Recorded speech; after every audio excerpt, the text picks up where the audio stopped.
Derek, let's address the elephant in the room. For generations, we've been told our kids the story of the three little pigs, where building with straw was maybe not portrayed as a stroke of genius. Yet here we are. You're a pioneer with a product called Durra Panel.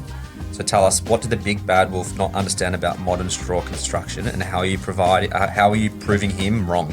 He neglected to sit back, observe nature. What do you mean by nature? Trees. The thing is, we don't think about these things very carefully, which we should. And we just tend to not look at nature and say, well, what holds a tree up? You know, you look at it swaying in the breeze, everything else. Okay, how do trees form? Photosynthesis. Nature's got the greatest mechanism for removing carbon out of our atmosphere. That it's just sitting there right in front of us, and we stop. Just need to stop and think about this and say, well, every year, 170 gigatons, right, of carbon, 1 gigaton's a billion tons, carbon's removed from the atmosphere. Okay, then the power of photosynthesis is used by plants to build bodies.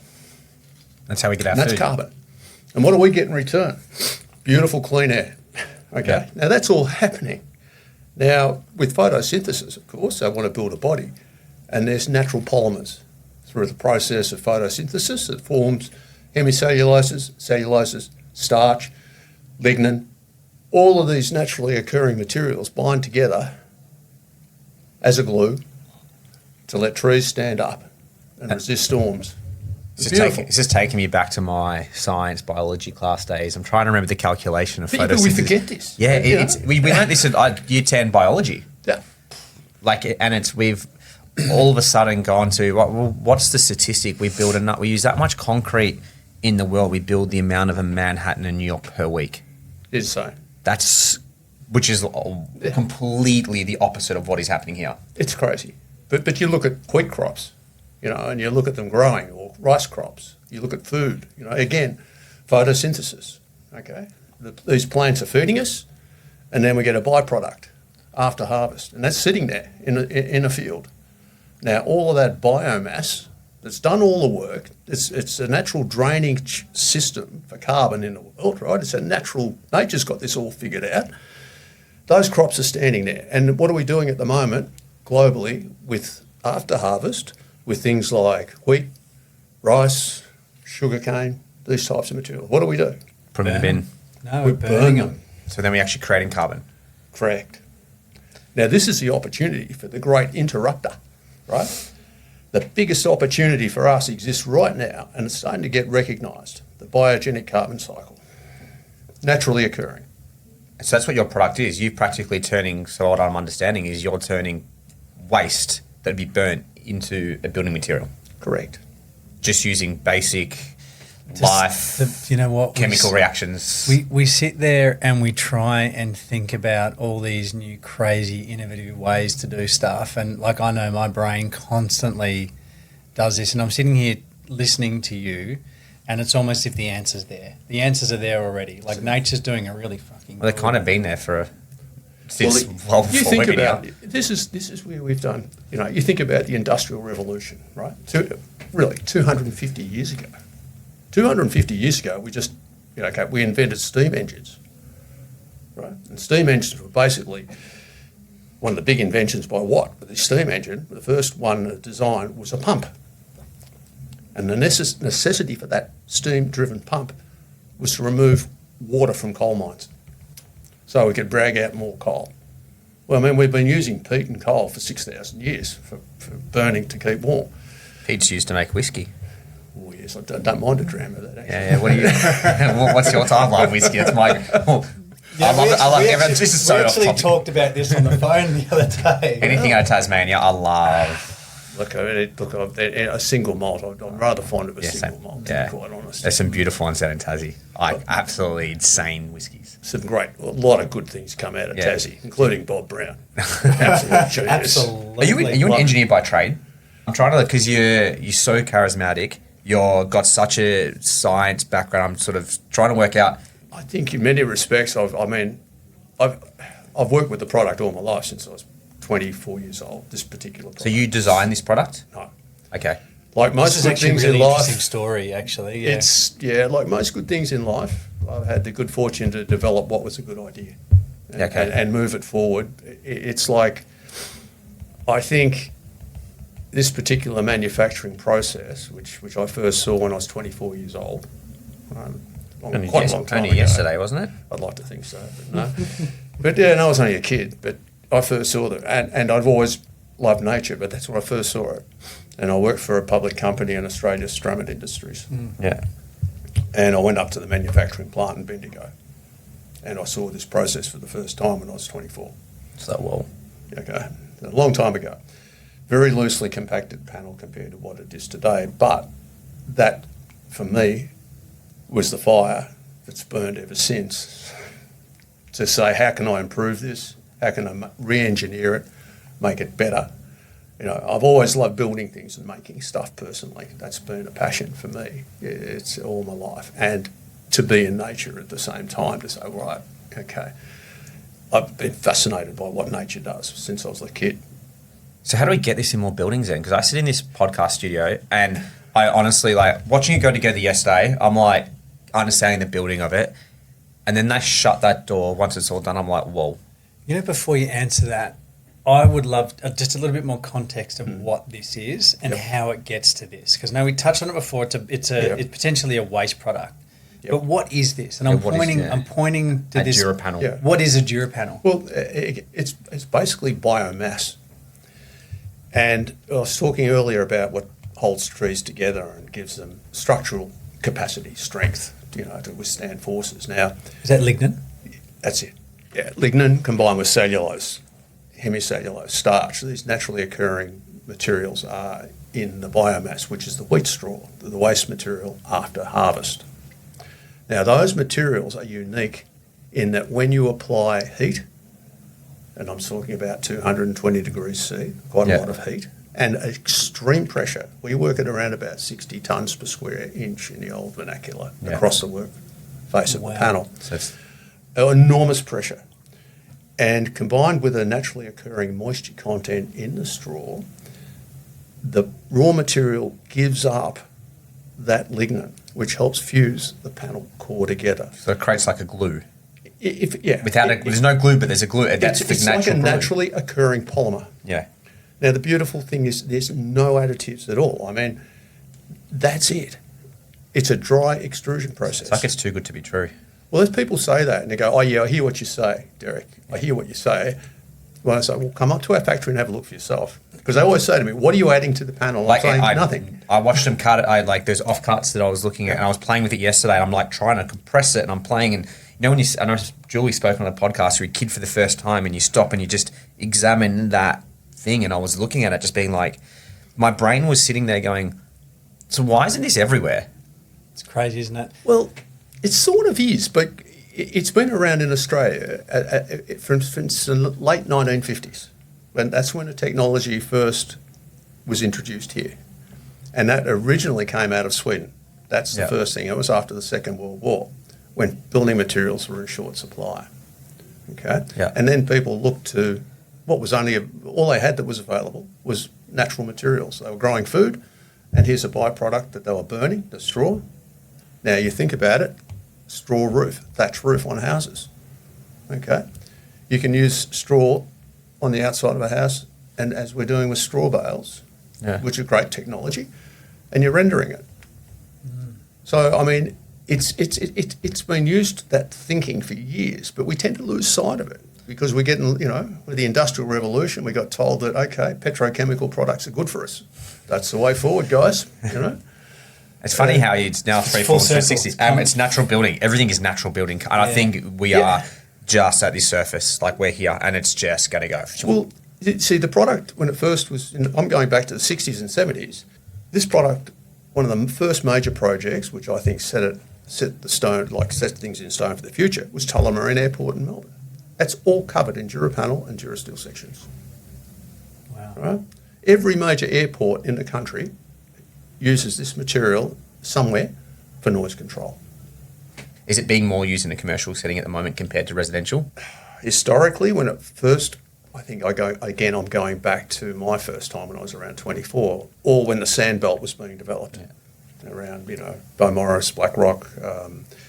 Architects were using Durra Panel because this goes back before fiberglass insulation and polyester insulation, right? Now, this has a great insulation, naturally occurring character to it. Yeah. So just for clarity, so there's about 50 odd mil thick. These 50, and it's obviously got a latent R value in it. Do you know what that is? Yeah, 0.62. 0.2. But then the acoustics of it and the fire, because you fire test these. There's density. So there's density too. So everyone gets confused with density that also can improve the. It's not. See, for thermal insulation, this is where Durra Panel works. See, before fiberglass insulation was brought in, right, Durra Panel was used. That was the ceiling, and then there was metal deck roof. The first metal deck roofs were put on, and there was just a sarking put over the top of the Durra Panel. That was the roof ceiling system, and that was it. And you say, well, 0.62 is not a very high R value. That's 50 mil, by the way. Yeah, but it's 50 mil thick. The panel's 50 thick. Yeah. But back in those days, and what's used in Europe is K values, and that's thermal conductivity. Yes. So because we think of a 90 mil wall, we double that almost at 1.5. Yeah. Which isn't too far off what a standard house would use. I think when people see insulation, So what in my mind, what Durra Panel's doing, it's there's R values in there, but there's more to it. The density in it, so we've just had someone open the door here in the middle of the podcast, right? And it really demonstrated how noisy it is outside, but how quiet it is inside. Yeah. So not only does it have an R value, and you're right, we just think about R value, it's low, it's no good. Yeah. But the feeling in here is hard to explain because it's insulating us thermally but also acoustically from what's happening outside. But that's comfort. Everyone thinks it's comfort, and I bang on about this all the time, as only being thermal. There is noise, there is vibrations, there is air quality, there is there's one I'm missing too. There's another big one. Well, you're talking about volatile organic compounds. Yeah. There's no emissions. Air quality. Sorry, air quality. That's the one I was missing. Yeah. But that's everyone. I want an insulated house. Okay, cool. But that's just not comfort. I can give you an insulated house. It might not be comfortable. I want to just jump back just a second. So this is 50 mil. What does that look like when it's about to go into the press? So I'm assuming it's a press. Is it 300? It's an extrusion, Dave. Actually, I've got to get you up to the factory. I am going to come up. Because we're coming. The beautiful part is that we're extruding the product, right, as opposed to pressing it. Okay. Now, when you extrude it, it means we can cut the panel to length, so we have no waste. So you're practically just running this massive panel. You just cut it as you need it. Correct. So okay. That's it. Okay. Yeah. Okay. To get your head around it, a nice way to think about it, everybody sort of in their lives picked up a small bale of straw. Yes. Yep. One of those bales will produce 1 square metre approximately of Durra Panel. Okay. So we're at 50 mil thickness. Yeah. So that's effectively what we're compressing.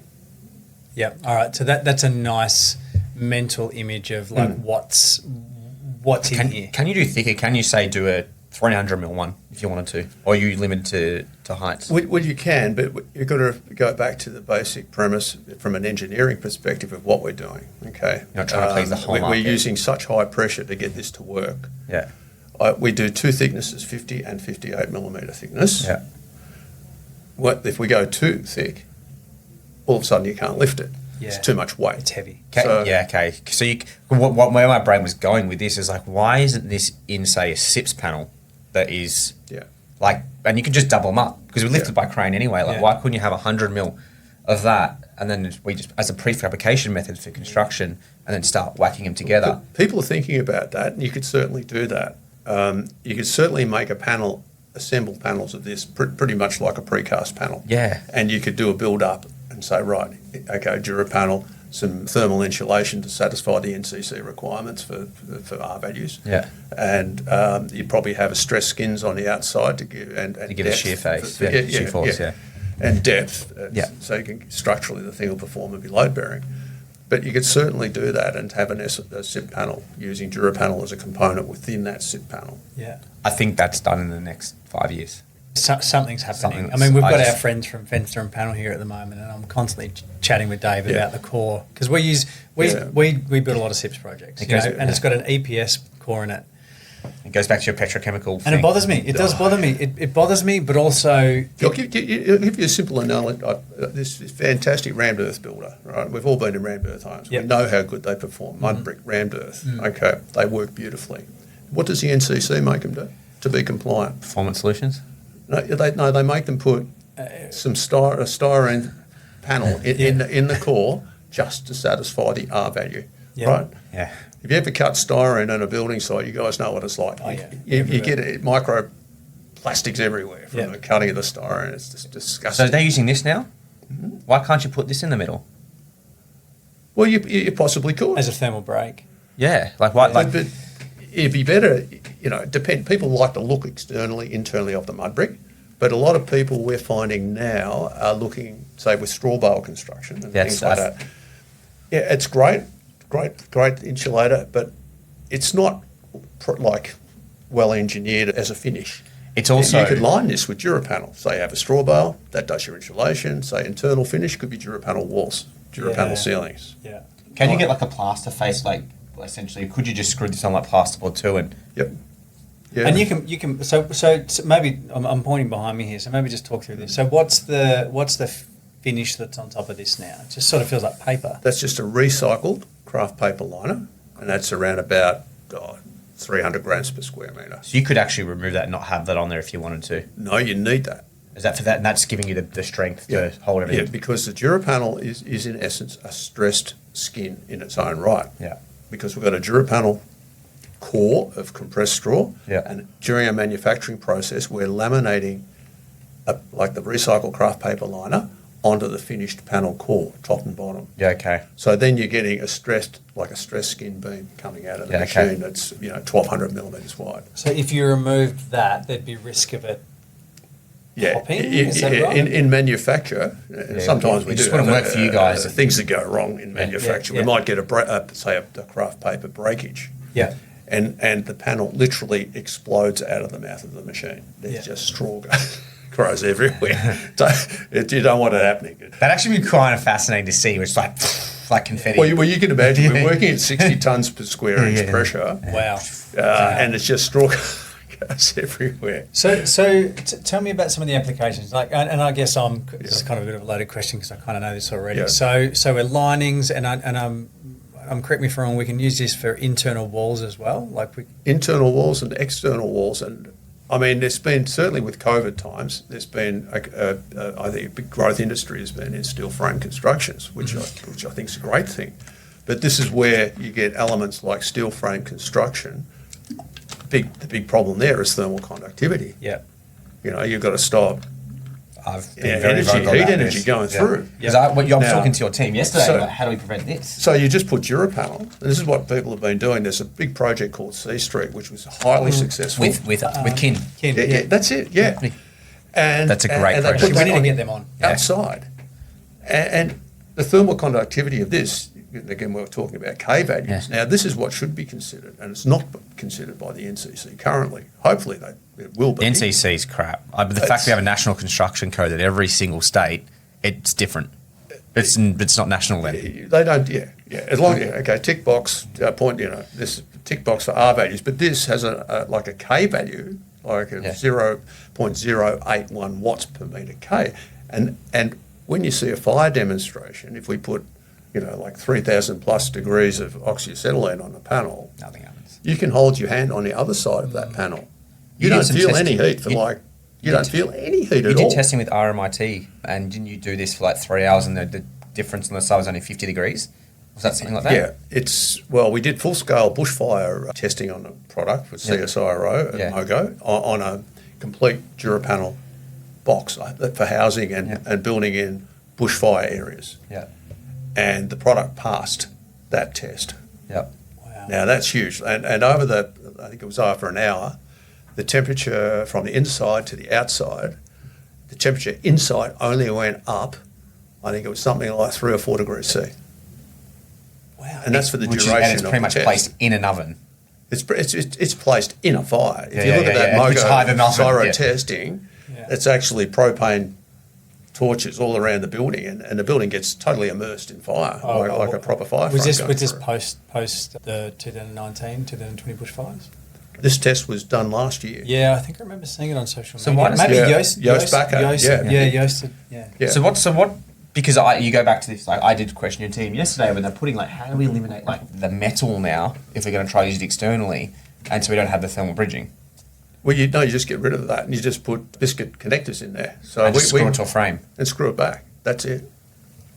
Yeah, So that's all you need to do. So after having Derek on this SBA webinar one day, my brain was going wild, and That's what my brain is doing right now. Immediately thought about Cam, went back to Cam. I asked Cam whether or not we can use this externally and put a lime render on it, and I think we we chatted can. about it on Yeah, the time. And absolutely. I was like, "There's a possibility." I think, look, and I'll be the devil's advocate here. I feel you'd want to keep it dry. Yeah, you've got to keep it dry. Got to keep it dry. Yeah. That's a big I thing. mean, you could get this building as you is now, and you can hose all this down, yeah, right, and let it dry out. But that's basic. This is where I think building goes wrong. You can get something wet as long as drying exceeds wetting. exactly. Yeah, it's got to be allowed to dry. Like- yeah. Exactly, exactly right, guys. It's We don't want common sense. Like, It's back to what we go. Literally, the first bit of the conversation. It's back to natural building. well, we were in America November last year, and after those bushfires went through, we've been specified in a special accommodation unit for people that have lost their homes. Yeah. And this is in Ojai, Yeah. in California. Which is where it ripped through there. Yeah, in the Palisades and Yeah. everything else. Yeah. Yeah. So the Durra Panel is getting used. It's like a 30-room accommodation Wow. structure, single story. And the Durra Panel is going to be used all the walls, all the ceilings, basically as per that Yoast test that we Yep. did up in Mogo for Yep. CSIRO. And they've used that test to look at it and look at the fire performance. And on the outside of that building, to get back to your thought, how do you weatherproof it? They're putting like a plaster render on the outside of that sort of Like a line. They've used Like a a line. line- base. Yeah, yeah, yeah, line base. Line-based Yeah. render. Yeah, I know That's the it. product they've used. Yeah. Yeah. straight over the outside, and that's going to be the finish of that building. So this is also an Australian-made product too. Am I right? Yeah, 100%. Yeah. And where are you? You're up in Bendigo, Victoria. Bendigo. And did I read somewhere? So this is a waste product. And did I read somewhere that you have like a radius of where you're getting your material from? And I know as you you've got big orders and stuff coming through, it's hard to then sort of facilitate the amount of product that you'd need. But your philosophy is that you're trying to get it within a certain radius of the. Yeah. Well, I mean, we want to be minimising the amount of emissions that are associated with anything to do with our panel. Yeah. So the manufacturing centre is located in the middle of the wheat belt Yep. in Victoria. Yep. So all of our raw material comes within 60 kilometres of our factory. Wow. And that factory's been there since 1960. Wow. And the beautiful thing with this is that, I mean, farmers are looking for a way to get rid of the material that we use. So the farmers are getting extra money.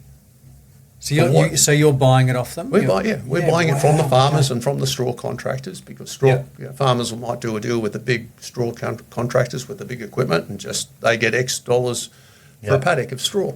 And this is straw. So can it be other biomass material, or is Yeah. straw the? Could it be hemp?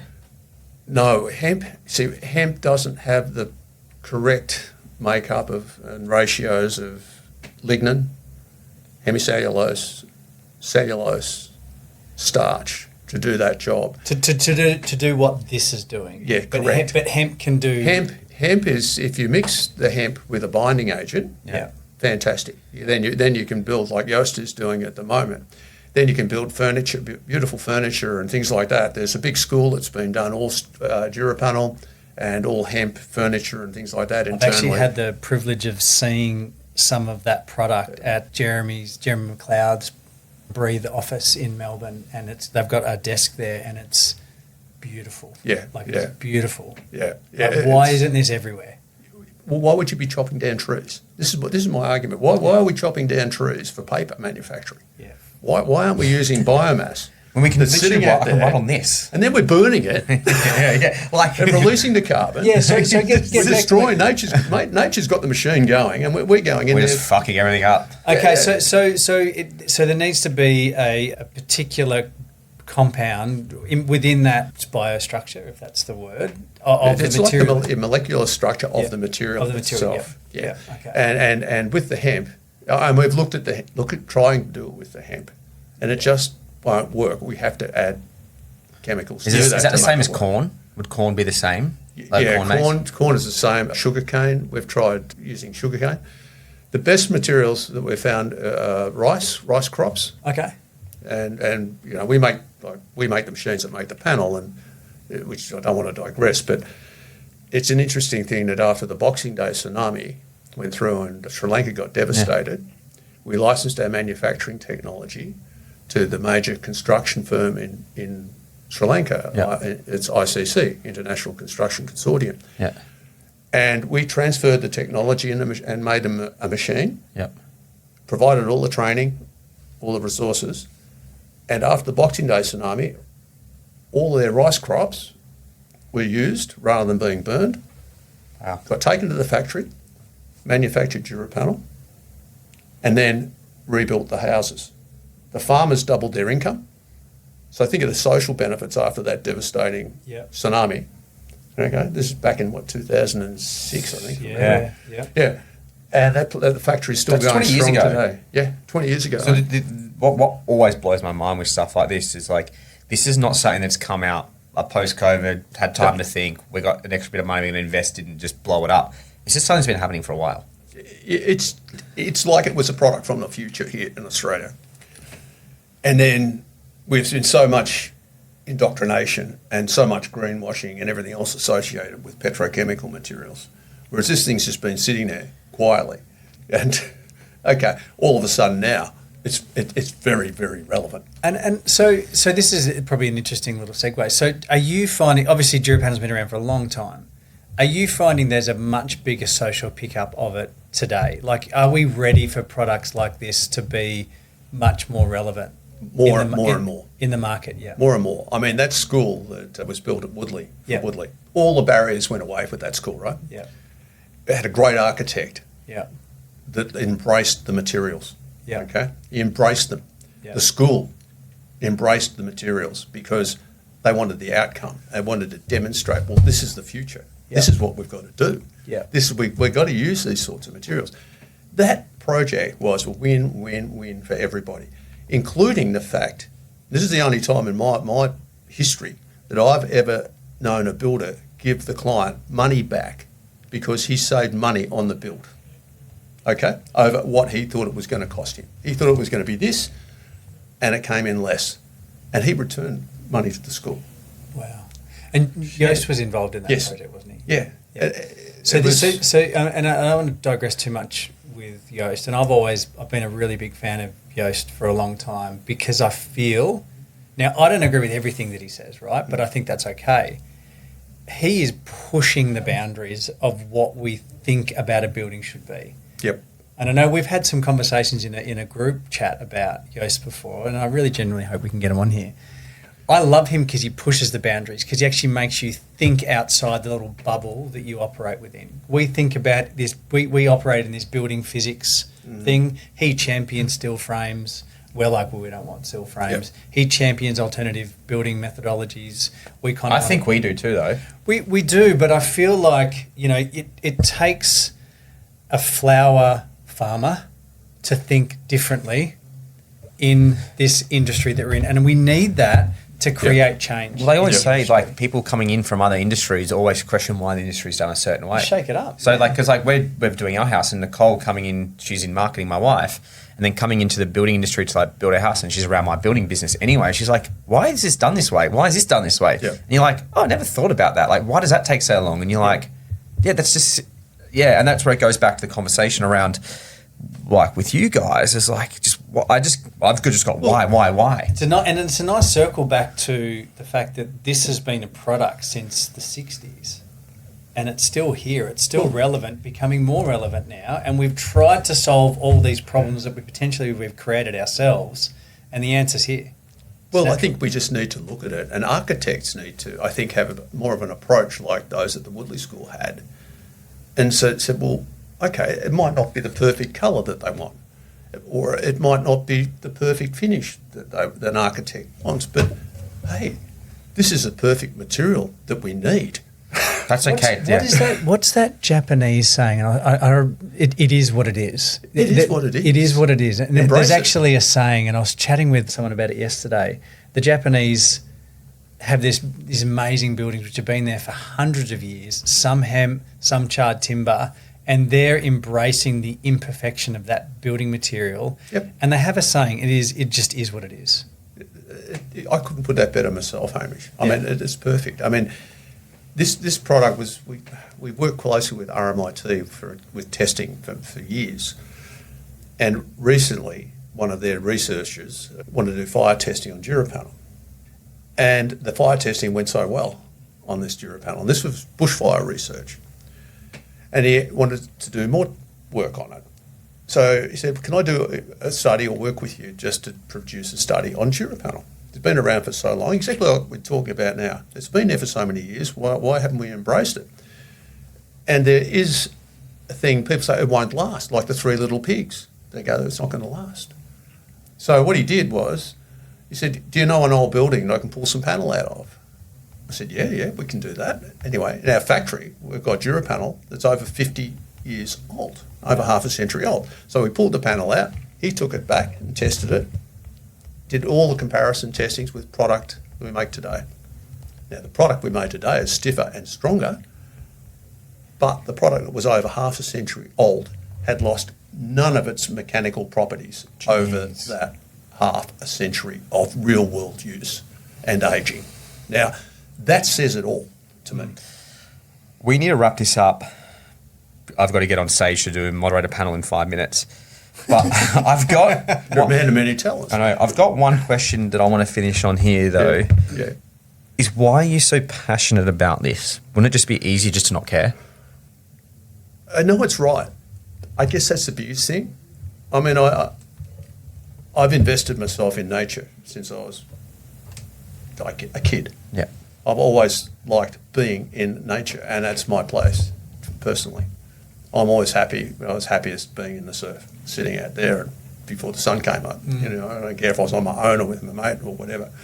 But that was my happy place. It's always been happy being out in nature with nothing, just in the bush and just observing what's around me. And never do I fail to be absolutely amazed at what nature can do. If you give it time and if you look at it and work with it rather than work against it, which is what we tend to do. I mean, we tend to lock ourselves up in boxes and think, well, we're just trying to remove ourselves more and more from nature. And I personally look at what the houses that we're living in now, going, they're full of VOCs.